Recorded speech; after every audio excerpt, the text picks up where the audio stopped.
đừng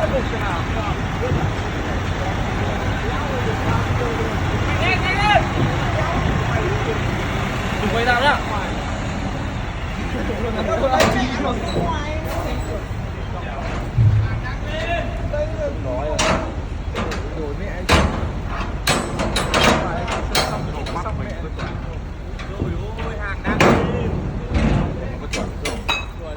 Ui xong.